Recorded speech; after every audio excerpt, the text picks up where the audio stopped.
তো গাইস প্রথমে টিকটক ভিডিওটি দেখো, পরে এই ভিডিওর ফানি কমেন্টস পড়া হবে। So let's go.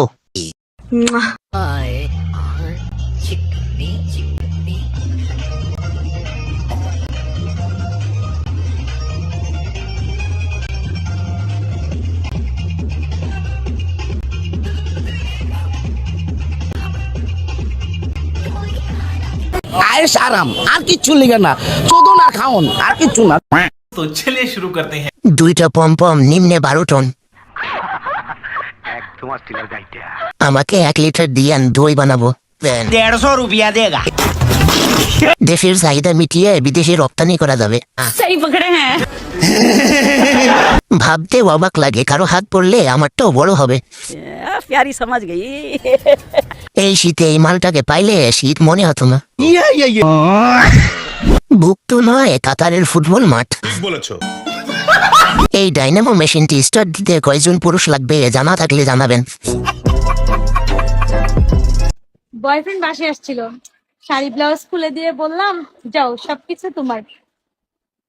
বয়ফ্রেন্ড বলেন যে আমি তো ছেলে মানুষ, শাড়ি ব্লাউজ দিয়ে আমি কি করব। तो चलिए शुरू करते हैं। এভাবে যদি অঙ্ক বুঝতাম, ব্রেন শুধু গণিত করার সময় বেইমানি করে। আরে ওর রুচি আসে নাই তাই। তারপরেও কিছু বেডি মানুষ বলবে ছেলেরা দেহের পাগল। তখন কিছু কইলেই কইবা আজি সাহেবের মুখ খারাপ। মাথা নষ্ট। জোর করে মানুষকে হাসাবেন না ভাই, হাসতে গিয়ে খাট নড়ে পাশের রুমের মানুষ মাইন্ড করে। আম পাকা জাম পাকা পাকাই আনারস।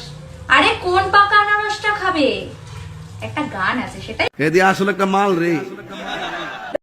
तो चलिए शुरू करते हैं। আমি তো তোমার আনারস খাবো। আপনার দুইটা খাওয়াবেন নাকি? আমি বলুম না, আমার শরম করে। আপনার ব্লাউজের মধ্যে যে আম দুইটা আছে ওই দুইটা খাবো। আমি ডান সাইডেরটা খাবো। ভাগ্য তো তাহার যে করিবে আহার। सही पकड़े हैं। হয়েছে থাম, তুই পাগল আমি জানি।